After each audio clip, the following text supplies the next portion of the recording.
A storm called Humanit began with silence. Not the peaceful kind, but the heavy, humming silence that comes before something terrible. The galactic order had sent a single ship first, a floating blade of light that hovered over the Atlantic Ocean. The sky burned orange for hours as it watched the world below without speaking. It was not here to talk. It was here to warn. Humans looked up, but the alien ship never blinked. It did not flash signals of peace. It did not lower ramps. It simply broadcast one message in all languages, on every screen, in every ear. Earth is now under protection of the galactic order. You will surrender your weapons. You will surrender your leaders. You will surrender your world. At first, no one believed it. Then, they did. Too late. In the next hour, 10 cities lost power. A soft hum rang through the bones of everyone within them. The ocean stilled unnaturally. Birds vanished.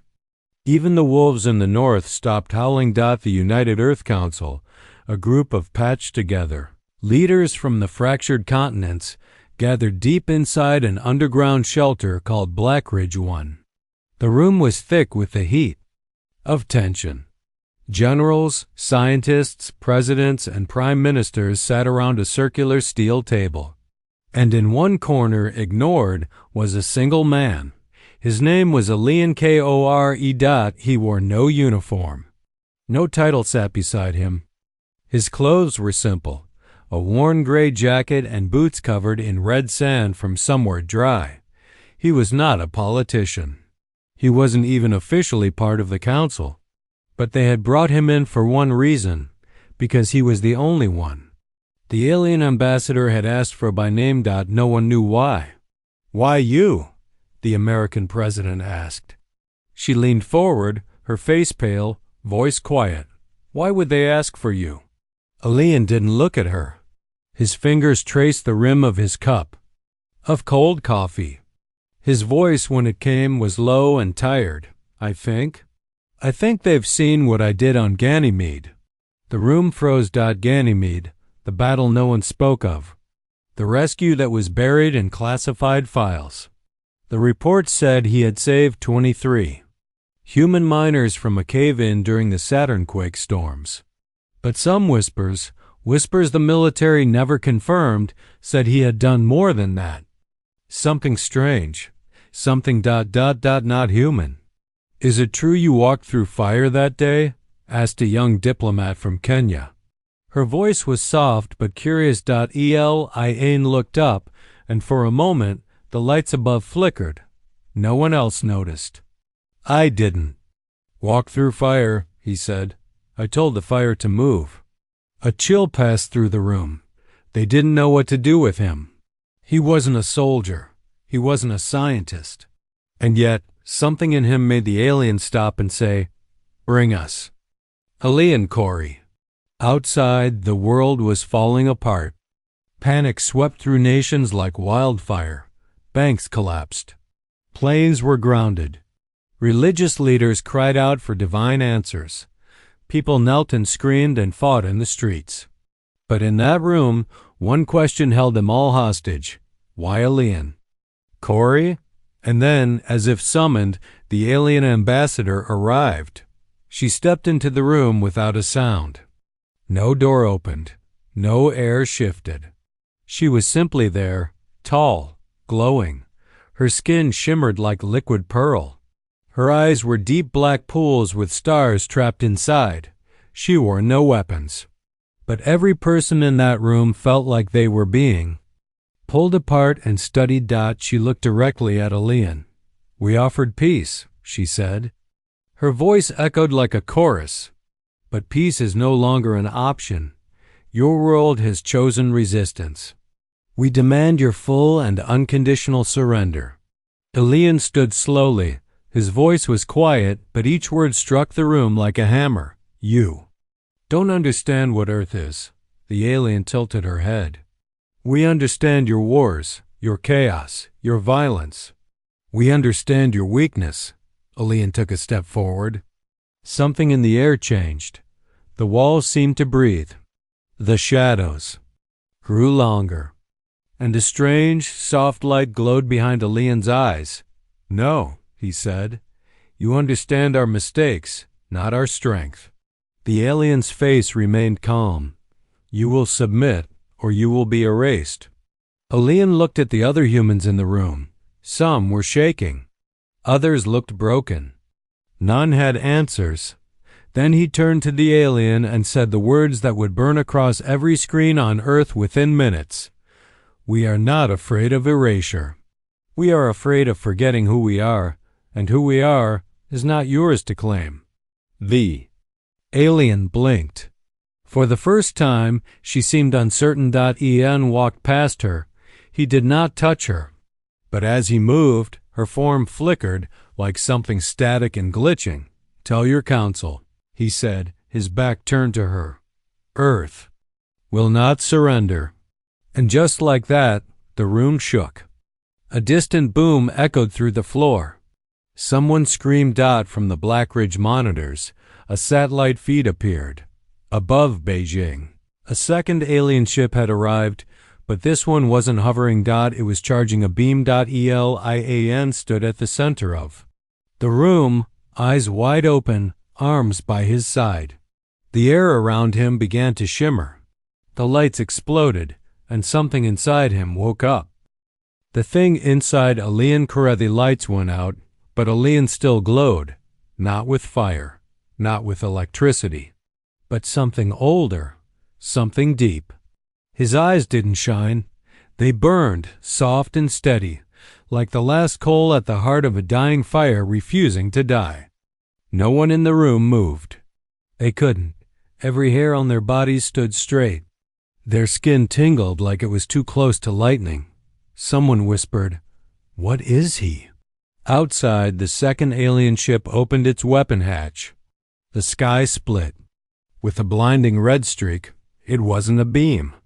It was a blade, wide and slow, aimed to cut a city in half. In Blackridge 1, a general shouted orders. People ran. Alarms screamed. But Elian didn't move. The alien ambassador, still standing at the edge of the council chamber, stared at him with unreadable eyes. Something flickered in her expression, curiosity, maybe even fear. "You should not exist," she said. Elian turned toward her, slowly. "I didn't ask to." His voice was calm, but the floor cracked beneath him. Not from weight, but from pressure, like something heavy inside him was pushing outward. Finally released after years of being locked away. 14 years ago, Elian Corey had died. His body was found on the red sands of Ganymede, crushed under collapsed steel, lungs filled with poisoned air. The rescue team recorded no heartbeat, no breath. They zipped his body into a silver bag, but before they could lift him, the bag moved. He sat up. Alive. No one could explain it. The doctors tried. The files were sealed. The scientists gave him tests, poked needles into his skin, scanned every cell, but his blood didn't make sense. It carried signals like a living antenna. When he stood near machines, they worked better. When he touched engines, they ran smoother. And sometimes, when he was angry, gravity twisted around him. The official report buried the truth. They labeled it as stress-induced trauma, called it a recovery miracle, and moved on. But Elian didn't forget what he saw when he died. He remembered a voice that didn't speak with sound, but with meaning. It had no shape, but it felt like fire and ice. And it had only said one thing: "You are not finished yet." Now, that same feeling returned.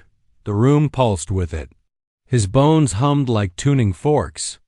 The alien ambassador raised a single hand, not in peace, but in warning. "You hold something that does not belong to your kind." Elian stepped closer. "Maybe, but it's in me now, and I'm choosing what to do with it." The ambassador's skin flickered with thousands of tiny glowing dots, a sign of alarm in her species. "You are a danger to the balance. Elian's eyes narrowed. Then maybe the balance needs breaking. Asterisk above the earth, the blade of light charged fully. Countdowns flashed across hacked satellites. The news feeds turned black. People cried out across the world, in homes, temples, shelters, and hospitals. Some prayed.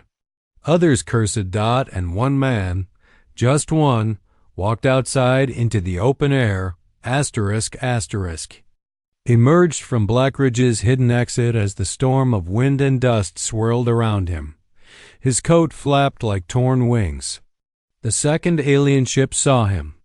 It paused, adjusted its aim, then resumed charging. Elian raised one hand, not in threat, not in fear, simply reached, like he was remembering something.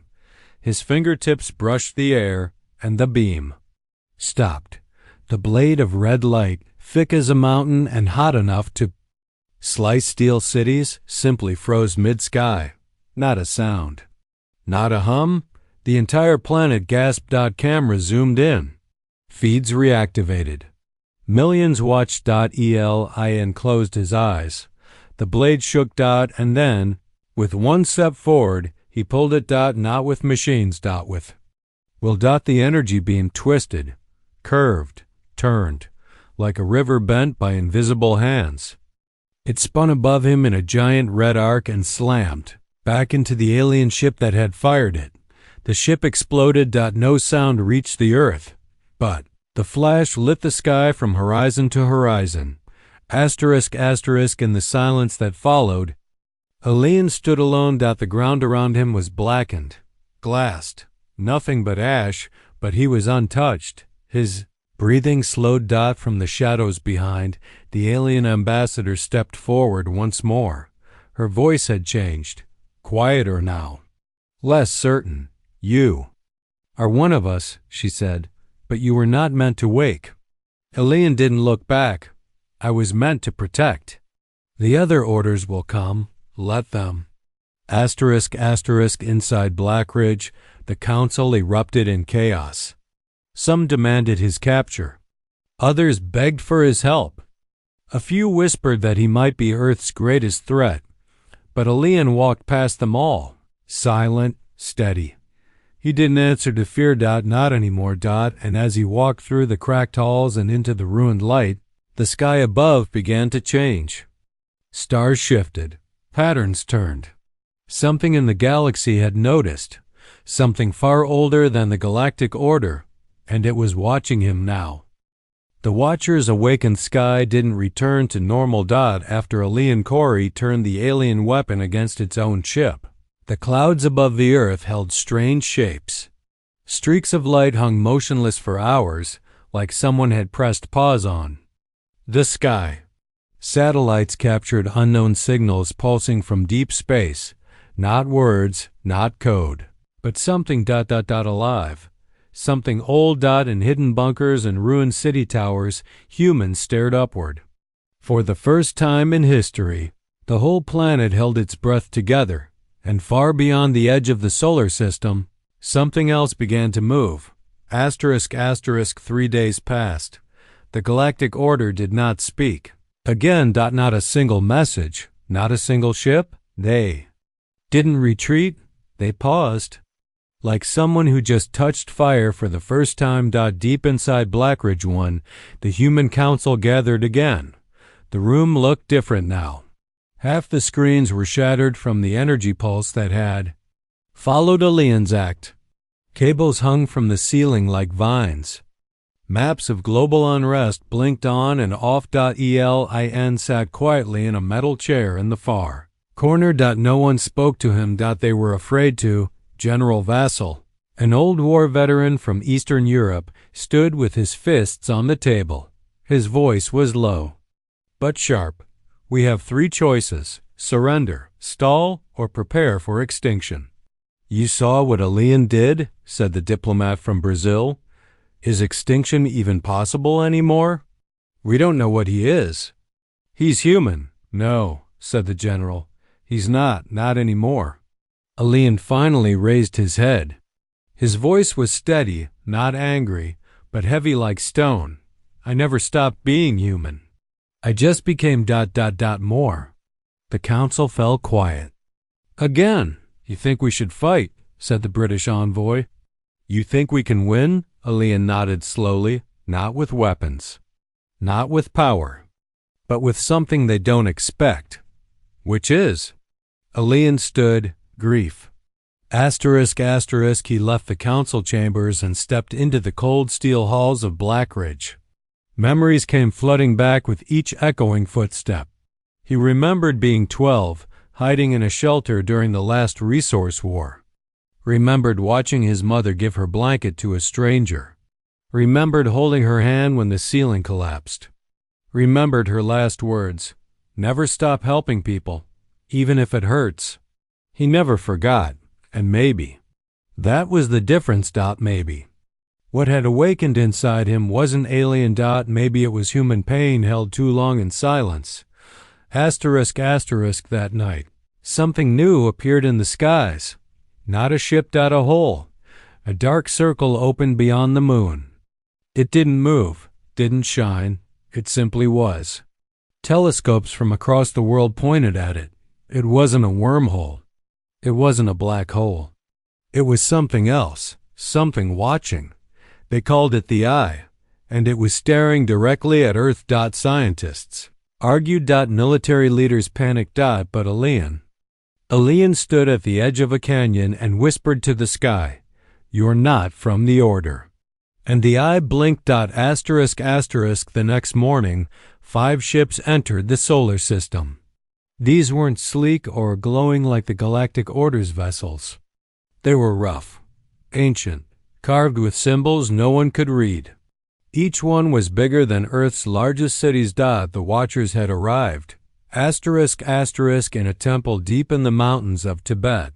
An old monk woke from a dream and began to draw the symbol.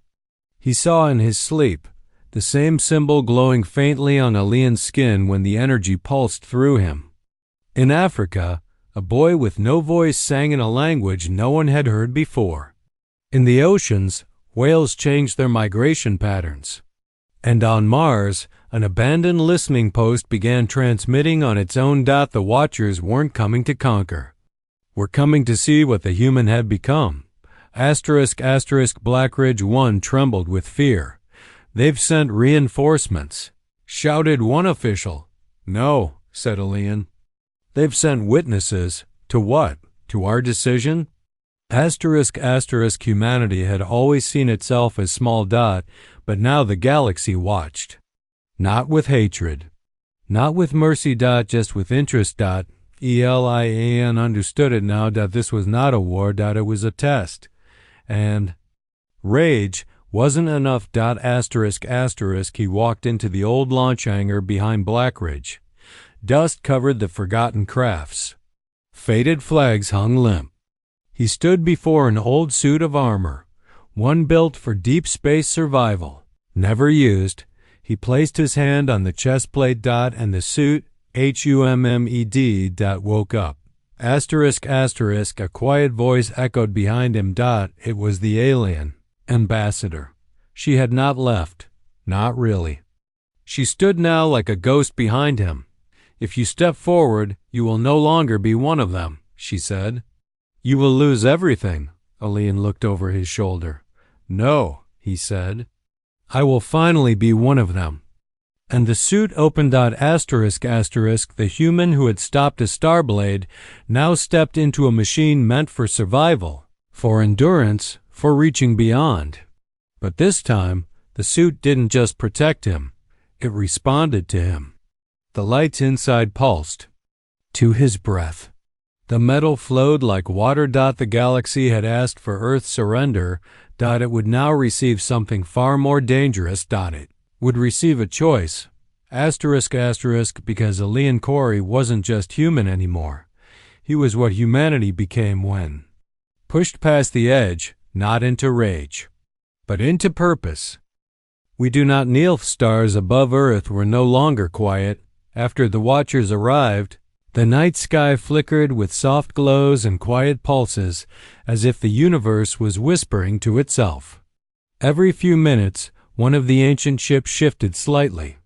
Not closer, not farther, just enough to remind Earth it was under observation. People around the world felt it. Not just fear, but pressure, like being judged by something they couldn't see. Riots faded. Prayers grew louder.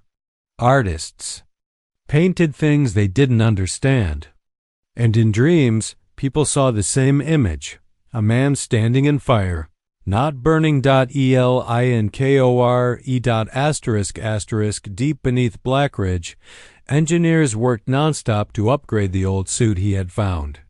They used parts from Earth's finest space tech, some of it. Decades ahead, some of it barely held together by tape and hope. But the moment Elian touched it, it all worked. Systems sensed without being programmed.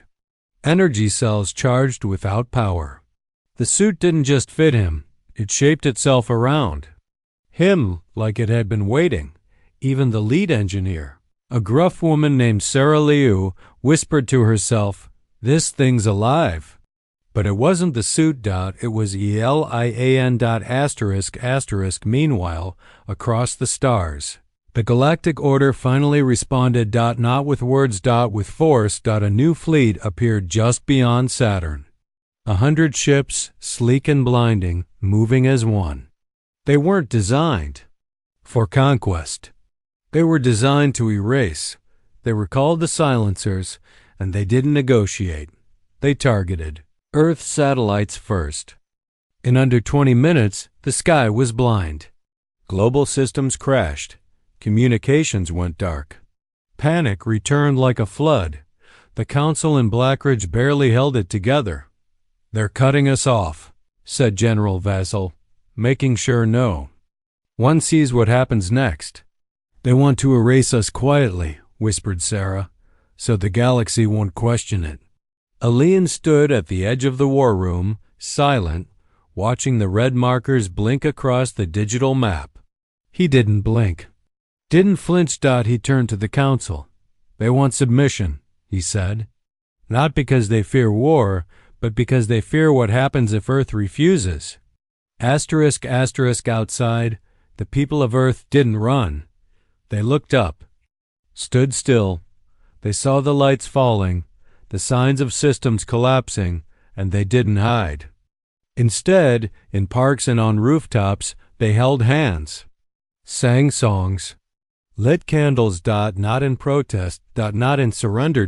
But in defiance.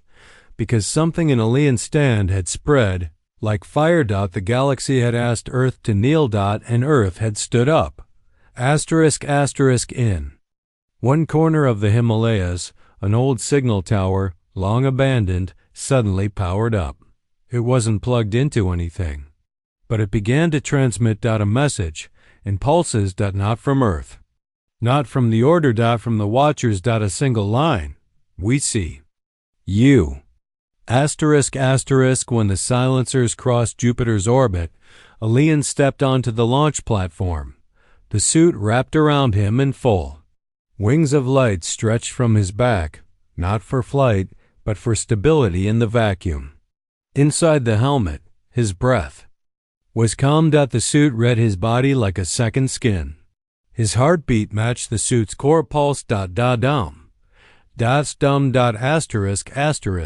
Are you sure?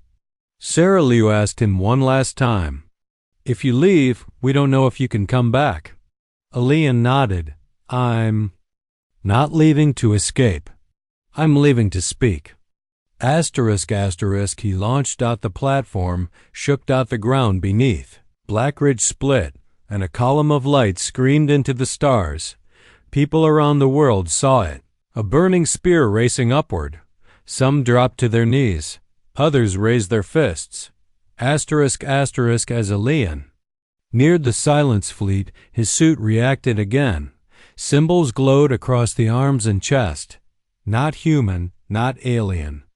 But somewhere between, the Silencers adjusted formation. They had noticed him. They scanned. They targeted. They fired.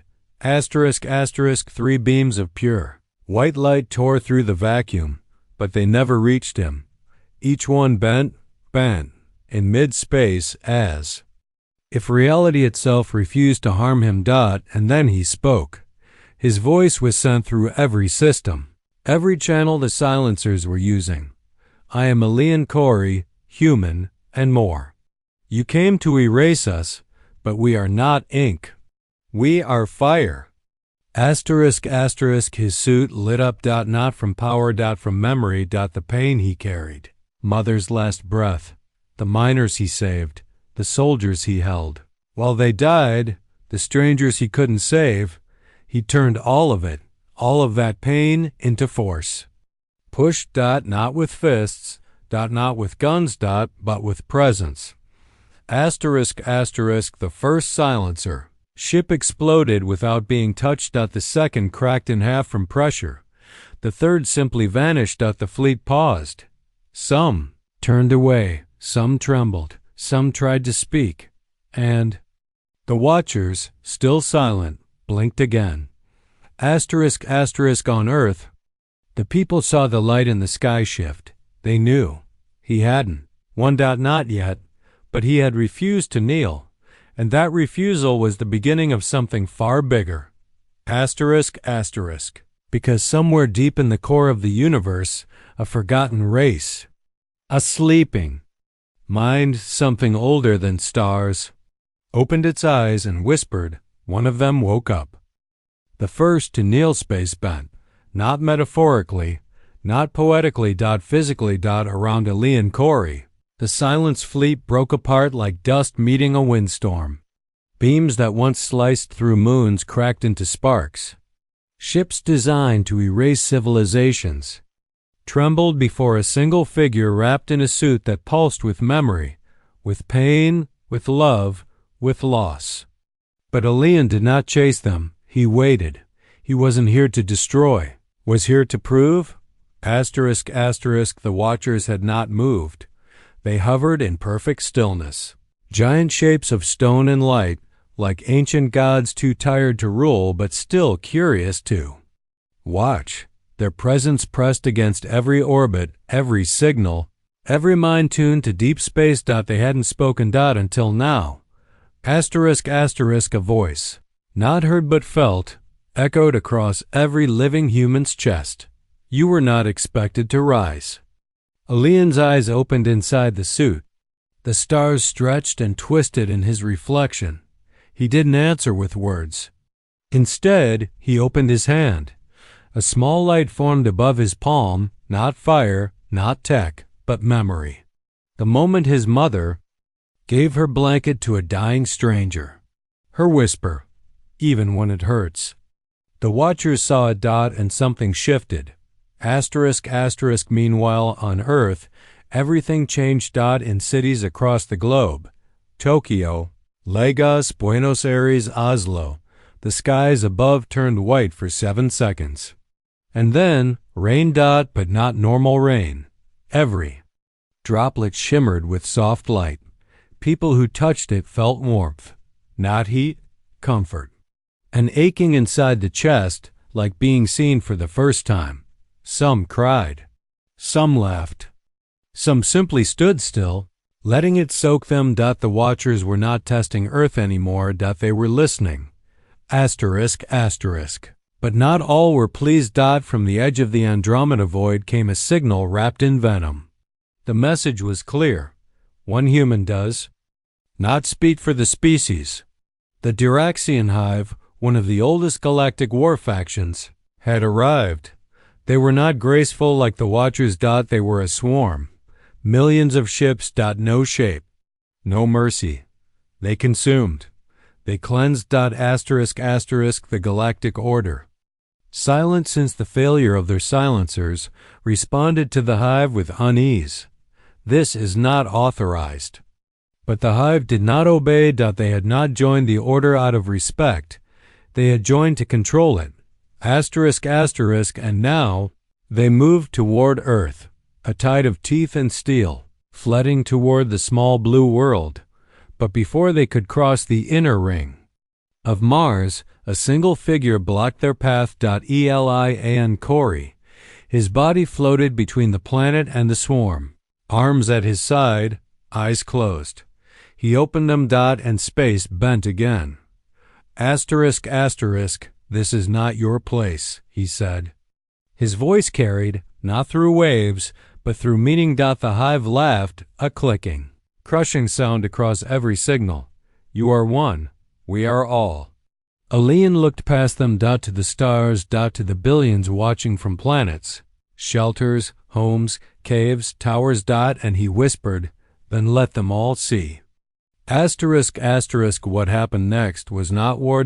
It was memory turned weapon. He didn't fire. He shared. The hive was flooded, not with heat or light, but with the lives of every human he had ever touched. A child born in a war zone who learned to draw flowers. A soldier who sang lullabies to his enemies wounded. A homeless man who shared his last crust of bread with a stray dog. The hive? A species built on hunger, cracked. Their minds, unified by one purpose, were not ready for pain that gave instead of took. And then, the unthinkable happened. The first Diraxian ship knelt. In space, it lowered its engines, folded its arms inward, a sign of surrender not seen in galactic records for 10,000 cycles. The second ship followed. Then the third. And then the hive turned, not away toward him. Asterisk, asterisk, from Earth. Telescopes caught the moment, a living swarm shifting formation into a ring around the planet. A shield. The Diraxians, once a name mothers used to frighten children, were now defending the very world they came to devour. Asterisk, asterisk, on the ground. Chaos turned to silence. News anchors wept live on camera. Children held hands in schools. Old men whispered prayers they thought had been forgotten. For the first time, humanity realized it wasn't alone, not in fear, but in soul. Elian Corey had not destroyed his enemies. He had turned them into believers. Asterisk, asterisk, in the black halls of the galactic order. Panic spread. We cannot control this, one leader hissed. Then, perhaps, said another, trembling, we were never meant to. Asterisk, asterisk, above the clouds. Elian slowly descended. His boots touched the top of a broken tower in New York City. The suit faded. He stood in silence. No fire. No thunder. Just a man. A human. And across the galaxy, species who had never spoken the name of Earth. Before whispered it now like a sacred word.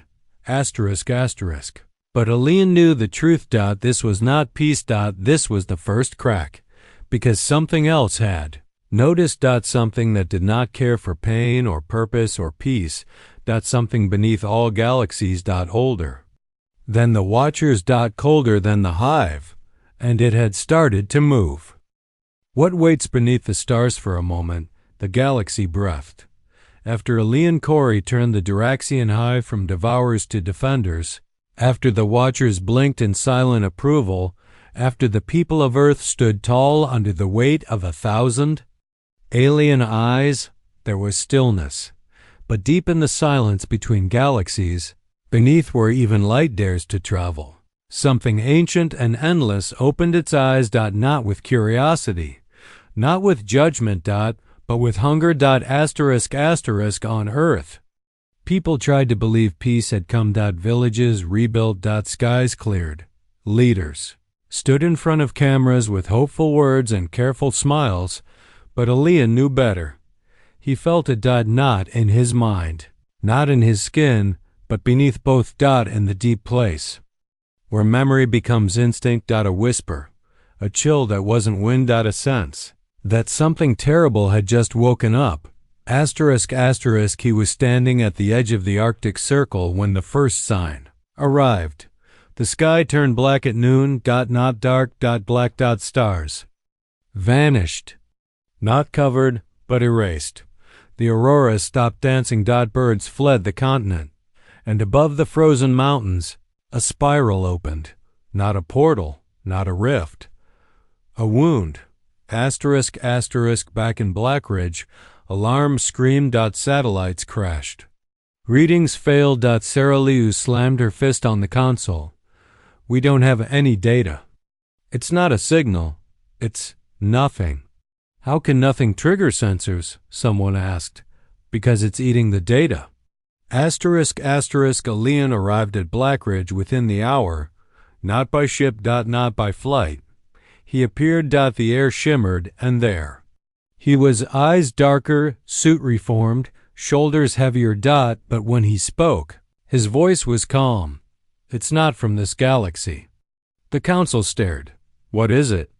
It's what the Watchers were afraid of. It's what the Hive was running from. What does it want? Elian looked up. Everything. The Watchers, those ancient sentinels who had only blinked, and whispered, now spoke in full, across every planet, every species. Their voice came like a vibration through the bones of space. Do not answer it. But it was too late. Earth had been seen, not because of its mistakes, but because of its strength. Because one human had done the impossible, and now the oldest hunger wanted to break him. The wound in the sky widened. It was not an object. It was not a being. It was absence given shape, and from it, things began to emerge, shapes with no fixed form, creatures with no true name. They devoured starlight, erased orbiting, moons with their presence. They did not speak, they simply unmade. Elian stood, alone at the edge of Earth's orbit. His suit glowed. With quiet fire, his arms trembled, not from fear, but from knowing what had to come next. Behind him, the Diraxian shield waited. The Watchers hovered silently. Earth spun gently below. And the wound sent more. Sarah Lou's voice came through. His comes. Elian, we can try to help. Send us your coordinates. We can launch. No, he said gently. This is mine to carry. Why you? He looked at his hands. Scars, shakes, memories of loss, pain, kindness, all wrapped in skin. Because I remember what it feels like to be nothing. And I'm not afraid of it. The first creature struck. Not with claws, but with emptiness. A wave of void raced toward him. Swallowing stars, silence roaring louder than any sound. Elian didn't dodge. He opened himself. And inside, he pushed. Back. Not with rage. But with every human moment the void would never understand. A mother singing to her child. A friend holding another's hand in the hospital. A stranger giving his last meal to someone colder than him. The wave broke. The creature shrank. And Elian reached into it. He didn't destroy it. He remembered it. His mind saw its shape, its pain, its longing. It wasn't evil. It was hungry. Forgotten by time, forgotten by meaning. And in that moment, Elian Corey, the boy who once watched his mother die in a broken shelter, forgave it. The creature stopped moving. And it wept. The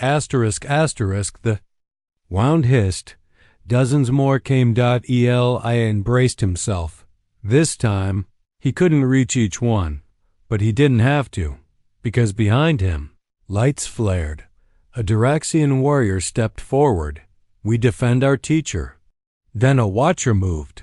We remember your kindness. And then, from Earth, something else rose. Not machines. Not soldiers, but people. Doctors. Musicians. Farmers. Pilots. Students. One by one.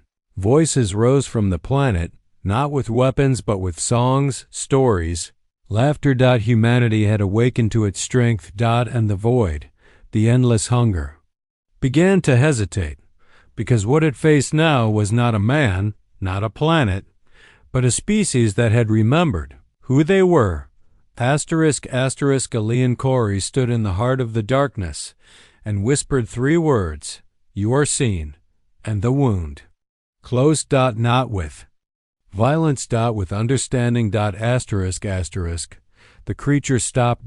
Paused. Flickered. And then returned to the deep. Not erased, not destroyed, but known. For the first time in eons. Elian drifted back toward Earth. His suit cracked. His breath shallow, his body weak. But he smiled. because humanity had done something greater than war. They had met the greatest darkness and chosen not to fight it. But to feel it and still not give in. *** On the ground. Sarah Liu caught him as he collapsed. She held him tight and said, through tears, "You came back." He opened one eye. "I told you. I always do." *** Above, the galaxy shimmered. And far beyond all known stars, a new light was born, one no species had ever seen before, the birth of something that had never existed in the universe until now, hope. The new name of Earth, he said. The sky had changed forever, and it had, not just in how it looked, though it now carried a faint golden arc where the wound once opened, but in how it felt. Space no longer seemed cold to humanity. It felt awake, not safe, not simple, but no longer silent. They had survived what the galaxy thought impossible. Not by fighting harder. Not by bending knees, but by remembering who they were. *** Elian Corey slept for 3 days. His body had taken in too much memory, energy, sorrow. He lay in a quiet ward beneath Blackridge, tubes in his arms, lights flickering softly overhead. Doctors whispered. Scientists stood at a distance. No one touched the suit, though it lay folded beside him like a living creature in hibernation. No one knew if he would wake. And outside, the world held its breath again. *** On the 4th day, he opened his eyes, and the first thing he did was smile, not because he was strong, not because he had won, but because he could hear something no one else could. The sound of people laughing on the surface. He sat up. His muscles ached, bones heavy, but his heart light. Sarah Liu sat nearby, eyes wide with relief. "You're back," Elian blinked slowly. "How long?"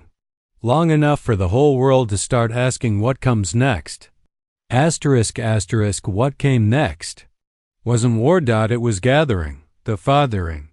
Watchers, once silent and distant, stepped forward, not as rulers, but as witnesses.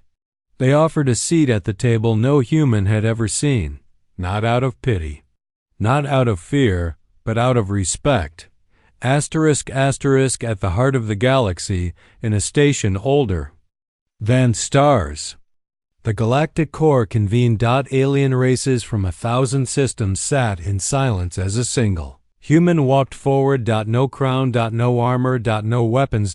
Just a man in a simple gray coat, scarred hands at his sides, and eyes full of storms. Elian Corey stood before them all. And they listened. He spoke not of Earth's strength, but of its scars, not of conquest, but of compassion. He told them of a boy who once believed kindness made you weak, until he saw it save a stranger in a burning room. He told them of a species that had spent centuries tearing itself apart, and then, when given every reason to kneel, chose not to. And when he finished, the hall was silent, not in shock, but in recognition. Because even among the oldest beings in the universe, no one had ever stood before the void and offered it understanding instead of hatred. No one. Until now, they did not vote. They simply stood, and one by one, every race, every form, every voice, bowed their heads. Not to Elian. But to Earth. To what Earth had become. *** And in that moment, something changed in the records of the stars. A new file was created, one that would echo across every system, every station, every world. It read, "Earth, origin of the flame that does not consume. Status, sovereign. Title, the world that remembers." Back home, humans awoke to skies filled with new stars, not because more were born, but because the universe itself had tilted slightly toward them, just enough to let more light in. Kids in schools learned the names of galaxies now willing to visit. Street artists painted Watchers and Duraxians side by side with humans, all sharing fire and song. The United Earth Council disbanded and became the Circle of Voices, open to all nations, led by no one man, and held together by the stories that had saved them all. Asterisk, asterisk, as for Elian Corey, he disappeared again. Quietly. No ceremony. No farewell. Some say he walked into the forests of New Alaska and vanished. Others say he became light, now drifting among the stars like a breeze that never stops moving. But those who knew him, the ones who saw what he carried, believed something else, that he didn't leave to hide. He left to listen because he knew something the galaxy had just begun to learn. The real strength of humanity was never in its fire. It was in its ears. In its heart. In its willingness to feel the pain of others and still offer hope. Asterisk, asterisk, and long after his name faded from memory, long after cities rose and fell, alien children would whisper the same story before sleep, of the man who stood before the end of all things and made the universe remember itself, not by fighting it, but by forgiving it. And in the stars, whenever the dark gets too loud, a soft pulse flickers once, like a heartbeat, and the galaxy remembers. Earth answered with rage, but saved itself with love.